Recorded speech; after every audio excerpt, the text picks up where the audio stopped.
Hey guys, welcome back to my channel. तो आज की स्टोरी एक ऐसे छोटे से शहर की है जो दो चीज़ों के लिए बहुत फेमस है, और इन दोनों रीज़न में से एक रीज़न तो आपने ज़रूर सुना होगा और आप जानते होंगे। सबसे पहले ये बर्थ प्लेस है किशोर कुमार जी की, और दूसरा यहाँ पर धूनी वाले दादाजी का बहुत ही फेमस मंदिर है। तो आज की स्टोरी है मध्य प्रदेश के एक छोटे से शहर खंडवा की।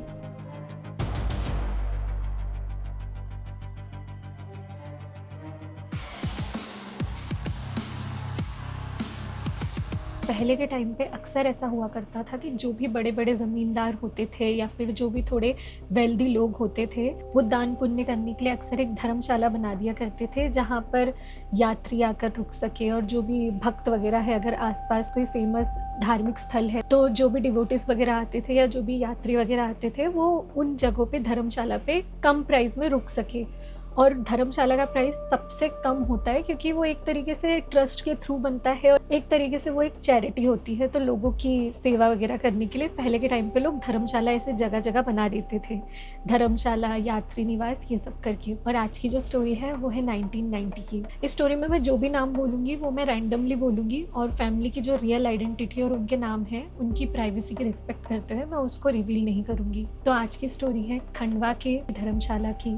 1990 का टाइम था और हर बार की तरह इस बार भी इस परिवार ने डिसाइड किया कि वो समर वेकेशन पे बाहर जाएंगे और रास्ते में जो भी धार्मिक स्थल वगैरह है वो भी घूमते घूमते जाएंगे। सक्सेना परिवार काफ़ी बड़ा था और जब भी ये लोग ट्रिप पे जाते थे तो ये दो फैमिली को कंबाइन करके जाते थे, मतलब एक सक्सेना जी और उनके बच्चे और दूसरे उनके जो छोटे भाई हैं वो और उनके बच्चे। तो ऐसे करके जब ये लोग ट्रिप पे जाया करते थे तो कम से कम 10 से 15 लोग का पूरा ग्रुप बन जाता था, और ये लोग गाड़ी करके अक्सर घूमने जाया करते थे। तो ये लोग सिवनी से निकले और पहुँचते पहुँचते कुछ दोपहर के 2:30-3 बज गए थे।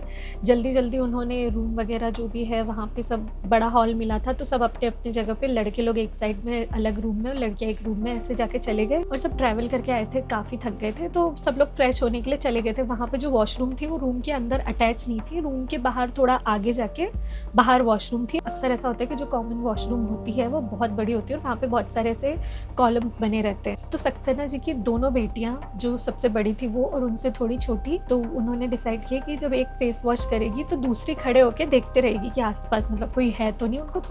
उनको भूत प्रेत से ज़्यादा डर लग रहा था, क्योंकि एकदम ऐसा होता है ना, पुरानी बिल्डिंग, वीराना, एकदम सन्नाटा और बड़े बड़े वॉशरूम पुराने आर्किटेक्चर के। तो जब एक फेस वॉश करती थी तो दूसरी आसपास देखती रहती थी, जब दूसरी फेस वॉश करती थी तो पहली देखती रहती थी। तो पहले सक्सेना जी की जो छोटी बेटी है वो फेस वॉश करने लगी, और जब वो फेस वॉश कर रही थी तो जो उनकी जो बड़ी बहन है वो बाहर ऐसी मतलब देख रही थी वॉशरूम के पास। तो वॉशरूम के पास, वॉशरूम ऐसी थी कि फर्स्ट फ्लोर में वॉशरूम थी, ऐसे रूम से आगे जाने के बाद राइट साइड में जाओ तो पूरी बड़ी सी वॉशरूम थी, और वहीं से एक सीढ़ियाँ ऊपर जाती थी जो ऊपर के फ्लोर में जाते हुए दिखती थी।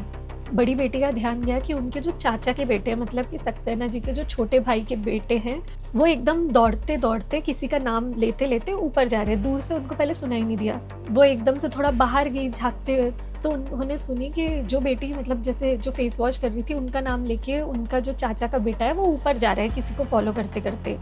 तो इनको बड़ा अजीब लगा, तो ये उनके पीछे पीछे चले गए कि अरे कहाँ जा रहा है, रुक। उनको लगा कि ये कहीं ऊपर घूमने जा रहा है और इनको बड़ी इच्छा हो रही थी देखने के लिए। तो उन्होंने बोली अरे कहाँ जा रहा है, रुक जा, मैं भी आती हूँ। तो ये सुन के जो छोटी बेटी थी उसने भी जल्दी से फेस वॉश किया और उसने सुनी कि अरे ये दोनों कहाँ जा रहे हैं, तो वो भी उनके पीछे चली गई, क्योंकि इनको थोड़ा एडवेंचर करना, घूमना फिरना, नई नई जगह एक्सप्लोर करना बहुत पसंद था। तो उसको लगा कि कहीं ऐसा तो नहीं है दोनों मेरे को छोड़ के ऊपर एक्सप्लोर करने जा रहे हैं, मैं भी घूमने जाऊँगी। तो जो छोटी बेटी थी वो भी पीछे पीछे चली गई। तो सबसे पहले उनके चाचा का बेटा था जो आगे आगे जा रहा था, उसके पीछे सक्सेना जी की बड़ी बेटी थी जो उसको फॉलो करते करते जा रही थी, और उससे पीछे उनकी छोटी बेटी थी जो दोनों को फॉलो करते जा रही थी। तो जो बड़ी बेटी है उन्होंने देखी, वो जो उनका भाई है वो नाम, छोटी बेटी का नाम लेते हुए ऊपर, मतलब सक्सेना जी की छोटी बेटी का नाम लेते हुए ऊपर जा रहा है, एकदम फॉलो कर रहा है। और जो बड़ी बेटी है वो भी उनको फॉलो कर रही है कि वो कहाँ जा रहा है, बल्कि वो तो पीछे है, मतलब जो छोटी बेटी है वो तो हमारे पीछे आ रही है। तो ये लोग आवाज़ लगाने लगे कि अरे कहाँ जा रहा है, कहाँ जा रहा है। उन्होंने देखे वो 1 फ्लोर 2 फ्लोर ऊपर जाने के बाद तीसरे फ्लोर में एकदम ऐसे चलते चलते जा रहा है, और वहाँ एकदम पूरा ऐसा खुला खुला स्पेस है, मतलब टेरेस पे आ गए थे। तो जो उनका चाचा का बेटा था वो आवाज़ लगाते लगाते जा रहा था और एकदम एक जगह पे जाके रुक गया घबरा के, और ये उनके पीछे से दौड़ते दौड़ते आई और ये लोग भी रुक गए। और इन्होंने देखे जहाँ वो खड़ा था उस मतलब वहाँ पे रेलिंग नहीं लगी थी, ये लोग टेरेस पे थे 3rd फ्लोर पे और नीचे एकदम मतलब अगर एक कदम भी आगे होता तो सीधे नीचे गिर जाता वो। तो इन्होंने पूछा कि तू यहाँ पे एकदम चिल्लाते-चिल्लाते क्यों आया और गिर जाता या कुछ हो जाता, हम तो पीछे थे, हम तो यहाँ थे ही नहीं। तब वो एकदम शॉक था और घबराते हुए उसने उनसे बोला कि जब मैं नीचे था और मैं रूम के पास खड़ा था तो मुझे दिखा कि जो मतलब सक्सेना जी की छोटी बेटी है जिसको हम प्रिया बोल देंगे, कि प्रिया मेरे को ऊपर जाते हुए दिखी। तो मैं उसको फॉलो करते करते गया कि मेरे को लगा कि वो अकेला एक्सप्लोर कर रही है, मेरे को भी घूमना है, कहाँ जा रही है और ये पुराना सा किले जैसा दिख रहा है। तो मैं उसका पीछे करते करते गया तो वो एक फ्लोर में गई, दूसरे फ्लोर में गई, मैं उसके पीछे पीछे जा रहा था। एकदम से मैंने देखा कि आगे जाके वो यहाँ खाई जो है मतलब आगे जाके वो जो कॉर्नर है टेरेस के पास, वो वहाँ पे से जाके कूद गई और जब मैंने नीचे झाँक के देखा तो वो वहाँ दिखी ही नहीं। और जस्ट मेरे को तुम लोगों की आवाज़ आई और मैं पीछे मुड़ा तो प्रिया वहाँ पे तुम्हारे साथ खड़ी थी।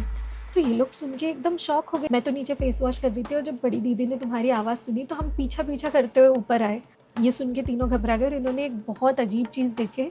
जो टेरेस थी, इस धर्मशाला की जो टेरेस थी, वहाँ पे कम से कम 5-10 कब्रें बनी हुई थी टेरेस के ऊपर। मतलब ये बहुत ही शॉकिंग, ऐसे नॉर्मल नीचे ग्राउंड में या नीचे जगह पे नहीं, तो वहाँ पे कब्रें बनी हुई थी। ये लोग देख के घबरा गए और 4:30-5 बजे का टाइम हो गया था, धीरे धीरे अंधेरा होने लगा था। इनको समझ में आ गया कि कुछ तो अजीब है। ये लोग सारे नीचे उतरे डरते डरते और जो इनको सबसे ऑकवर्ड ये लग रहा था कि टेरेस पे कब्र। उसके बाद ये लोग अपने अपने रूम में चले गए। अब जो रूम था तो जिनका धर्मशाला था उनकी फैमिली के बड़े बड़े पोर्ट्रेट्स लगे हुए थे हर रूम में, ऐसे 5-10 फ़ोटोज़ लगी हुई थी पुराने ज़माने के लोगों की। तो इन लोगों को रात भर नींद नहीं आ रही थी देख देख के, इतना डर लगता था। उसके बाद सुबह हुई, फिर जैसे तैसे हिम्मत करके इन लोगों ने घर वालों को ये सारी बात बताई कि ऐसा ऐसा मतलब हमारे साथ हुआ और हमने ऐसा देखे। बाद में घर वालों को भी ये चीज़ अजीब लगी कि टेरेस पे कब्र। तो जिस राजघराने का ये धर्मशाला था तो नॉर्मली अगर उनके में कोई मर जाता था तो वो पहले टेरेस पे ही उनकी कब्र बना देते थे। तो ऐसे छतरी जैसे उन्होंने बना के रखे थे। दूसरे दिन इन लोगों ने ये सारी बात अपने घर वालों को बताया, सब बहुत डर गए और उसी दिन वो लोगों ने वो धर्मशाला छोड़ दिए। और फिर उसके बाद जब भी उनका खंडवा जाना हुआ या तो वो दर्शन करके सीधे निकल जाते थे या फिर वो कोई और होटल वगैरह में रुक जाते थे, पर पार्वती धर्मशाला में वो कभी नहीं रुके। और पार्वती धर्मशाला आज भी है खंडवा में, आज भी लोग रुकते हैं। हो सकता है कि वो एक एक्सपीरियंस था और पार्वती धर्मशाला आज भी खंडवा में है और अब भी लोग वहाँ पे रुकते हैं और ये बहुत अच्छा एक दान की फीलिंग से किया गया था, तो ये बहुत अच्छी बात है। और हो सकता है कि वो उनका एक्सपीरियंस था, उनको फ़ील हुआ था और बाद में शायद किसी को फ़ील ना हुआ हो, या ये भी हो सकता है कि और भी कुछ लोगों को वो चीज़ें फ़ील हुई हो, क्योंकि अक्सर पुराने महल, पुरानी हवेलियाँ बहुत सारी अपने साथ कुछ अनकही कहानियाँ लेके आती है, तो ये भी उनमें से एक कहानी है।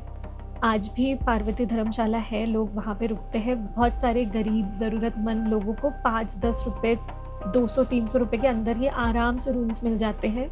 बहुत सारे लोगों को ऐसे 5-10 रुपये से, मैंने सुना है कि 5-10 रुपये से रूम स्टार्ट होते हैं और कुछ 200 रुपये तक आराम से बहुत अच्छे रूम्स मिल जाते हैं। तो आज की स्टोरी के लिए बस इतना ही। अगर आपकी सिटी के आसपास भी कोई ऐसी हॉन्टेड जगह है या कोई ऐसे अर्बन लेजेंड है या आपके शहर के पास या आपके स्टेट में कोई ना कोई ऐसी हॉरर जगह, हॉरर स्टोरी या कुछ भी फेमस है और आप मुझसे शेयर करना चाहते हो तो आप मुझे नीचे डिस्क्रिप्शन में मैं अपनी ईमेल आईडी और अपना इंस्टाग्राम का लिंक दे दूँगी। आप वहाँ पे मुझे आप मेरी ईमेल आईडी पे मुझे स्टोरी ईमेल कर सकते हो या फिर आप मुझे इंस्टाग्राम पे डीएम भी कर सकते हो।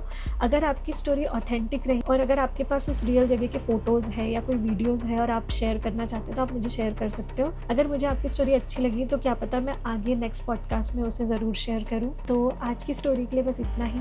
Thanks for watching.